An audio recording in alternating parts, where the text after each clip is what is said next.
Anda menyaksikan Simpo TV spesial event pelantikan Presiden terpilih dan Wakil Presiden terpilih Prabowo Subianto dan Gibran Rakabuming Raka periode 2024 hingga 2029. Memang pemirsa, momen ini adalah momen yang dinanti-nanti oleh masyarakat Indonesia. Kalau kita ketahui memang perpindahan dari pemerintahan Jokowi menuju pemerintahan dari Prabowo Subianto.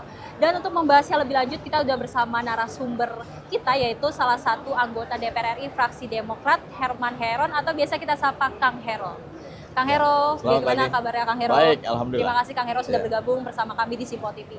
Kang Hero, kalau kita lihat ini adalah momen yang dimana dinanti-nantikan oleh masyarakat Indonesia. Apalagi kalau kita lihat tamu-tamu dari luar negeri sudah berdatangan untuk menghadiri pelantikan dari Prabowo Subianto dan Gibran Rakabuming Raka. Kang Hero sendiri melihatnya bagaimana, Kang?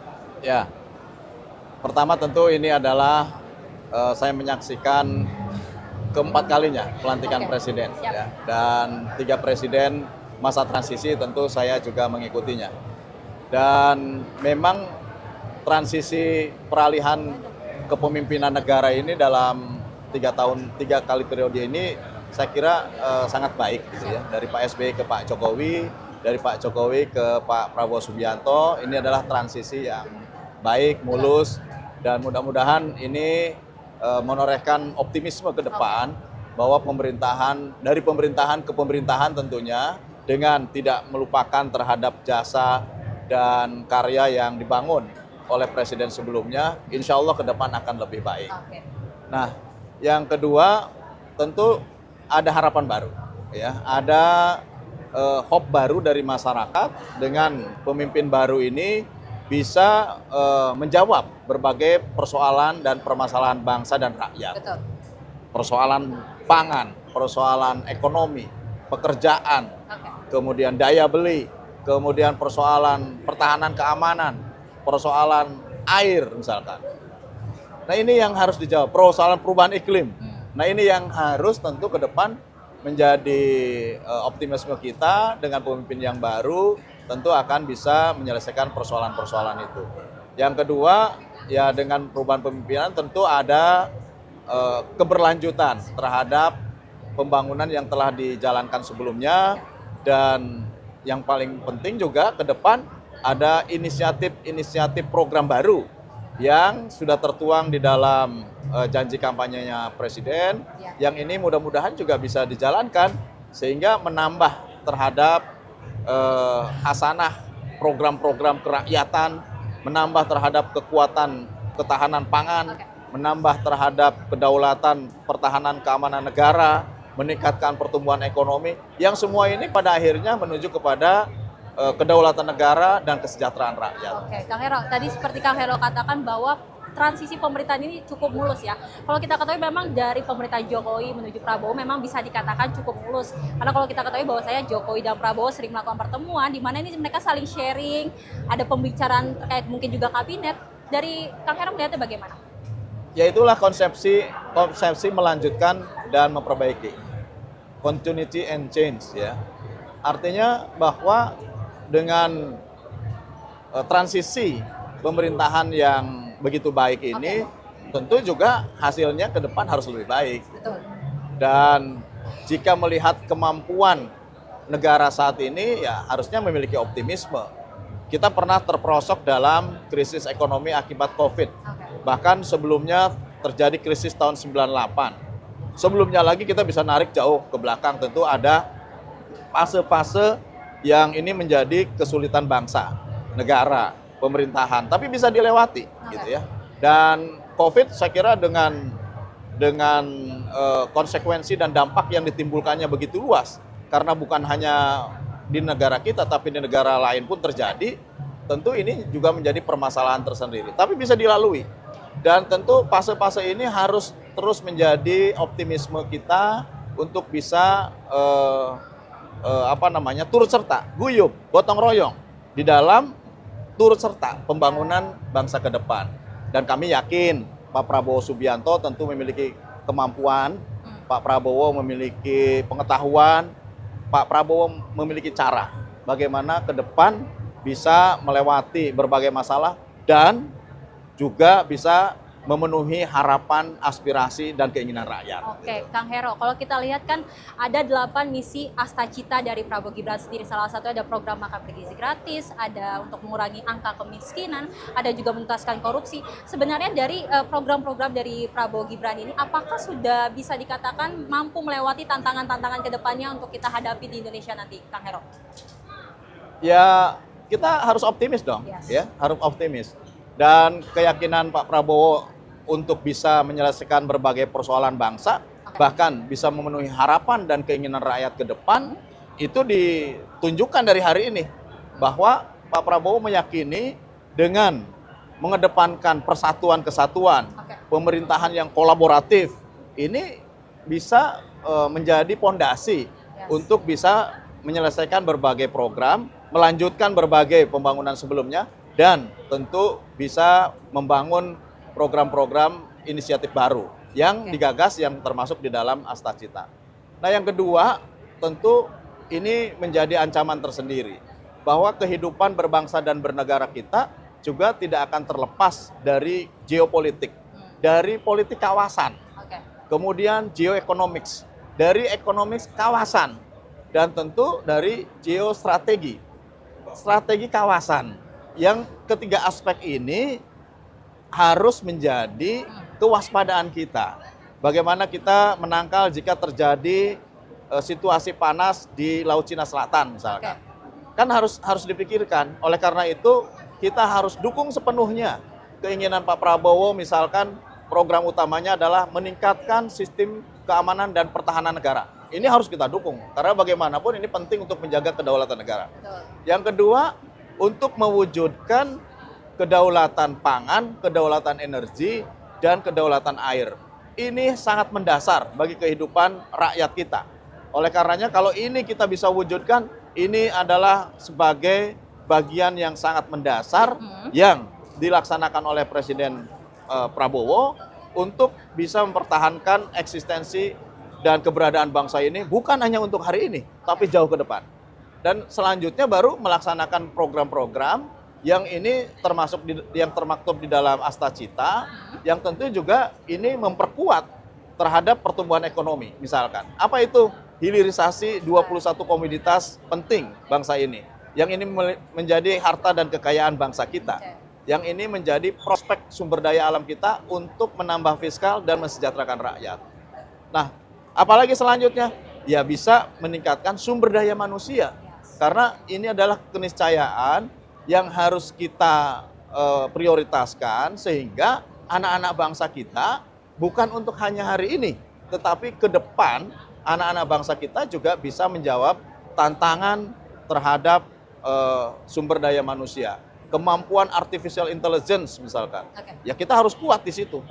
Orang sudah bisa ke bulan, ya kita juga harus bisa. Orang sudah bisa menciptakan teknologi satelit yang bisa menjangkau terhadap seluruh kawasan wilayah ini. Ya kita harus bisa. Gitu. Orang sudah mempersiapkan sistem pertahanan negaranya sangat kuat. Ya kita juga harus bisa. Utamanya tentu pertahanan yang menjadi kebutuhan dasar masyarakat. Pangan ini penting. Jadi pangan sangat penting untuk kita jaga, kita wujudkan, dan saya kira ini menjadi motivasi besar Pak Prabowo. Dan kalau melihat perjalanan karir Pak Prabowo, perjalanan kehidupannya beliau, insya Allah ini juga bisa diwujudkan. Oke, Kang Hero, berbicara soal pangan kan memang tantangan strategis yang masih kita hadapi dari pemerintah Jokowi, bahkan hingga sekarang ini masih ada soal perubahan iklim. Selain itu juga ada soal masih adanya gencatan senjata dari Palestina. Ini bagaimana tantangan-tantangan ini yang bisa nantinya dihadapkan oleh Prabowo Subianto bisa dituntaskan? Ya, kita bisa melihat ya, dari awal pembentukan portofolio ini kan Pak Prabowo agak melebar gitu ya, agak diperbanyak. Ini semata-mata saya kira beliau punya pemikiran untuk bisa mewujudkan berbagai target-target pertahanan tadi. Target-target capaian dari berbagai program yang sangat penting tadi. Ya, misalkan sekarang dipisahkannya Menteri Hukum dan HAM supaya fokus dalam bidang hukum, fokus dalam bidang HAM. Kemudian sekarang ada Menko Infrastruktur supaya jelas bahwa Menteri ini mampu mengkoordinasikan supaya melanjutkan program Pak Jokowi di bidang infrastruktur. Ada Menteri Sumber Daya Manusia ya ini supaya bisa meningkatkan sumber daya manusia. Menterian Lingkungan Hidup dan Kehutanan dan Lingkungan Hidup dipisahkan. Supaya apa? Supaya kehutannya fokus menjaga hutan, kemudian bisa mengeksploitasi hutan yang berkelanjutan. Pada sisi lain, bahwa Kementerian Lingkungan Hidup ini bisa menjaga terhadap keberlanjutan kehidupan bangsa dan negara kita ke depan. Ini menurut saya ada fokus-fokus yang beliau ingin betul-betul capai, bukan hanya tercapai 5 tahun, tapi capai dengan akselerasi. Sehingga kemudian spesifikasi portofolio kementerian ini diharapkan akan mampu untuk bisa menembus waktu lebih cepat. Nah, oleh karena itu menurut saya ada optimisme bahwa pemerintahan Pak Prabowo ke depan ini akan melakukan akselerasi, kemudian mencapai tingkat keberhasilan pada hal-hal yang sangat mendasar. Kemudian pada sisi lain beliau akan memperkuat sistem pertahanan negara dari sisi pertahanan, kemudian dari sisi kedaulatannya terhadap pangan, energi, dan air. Ini akan menjadi prioritas tersendiri. Termasuk program besarnya adalah makan bergizi gratis. Karena selain program ini akan menjadi pembangkit terhadap ekonomi baru di desa-desa, di kecamatan-kecamatan, di kabupaten-kabupaten, di provinsi-provinsi yang pada akhirnya ini akan menjadi pembangkit ekonomi secara nasional. Pada sisi lain tentu ada target utamanya yaitu meningkatkan gizi dan kemampuan sumber daya manusia ke depan. Berarti ini bisa dikatakan apakah ini alasan dari Prabowo Subianto untuk menambahkan menteri? Ya, tadi saya katakan bahwa ada fokus tersendiri terhadap tujuan yang ingin dicapai. Sehingga saya meyakini bahwa Pak Prabowo ada keinginan percepatan terhadap capaian-capaian yang ingin dicapai. Sehingga betul-betul kementerian dibuat spesifik dan tentu akan diberikan target-target yang terukur. Sehingga betul-betul rakyat bisa merasakan kehadiran Pak Prabowo Subianto sebagai presiden. Ya, Kang Hero berbicara soal menteri ini, kalau kita lihat kan ada pemanggilan dari Wamen, salah satunya yang kita bisa menjadi perhatian dari publik, ini ada Wamen dari Stella Christy.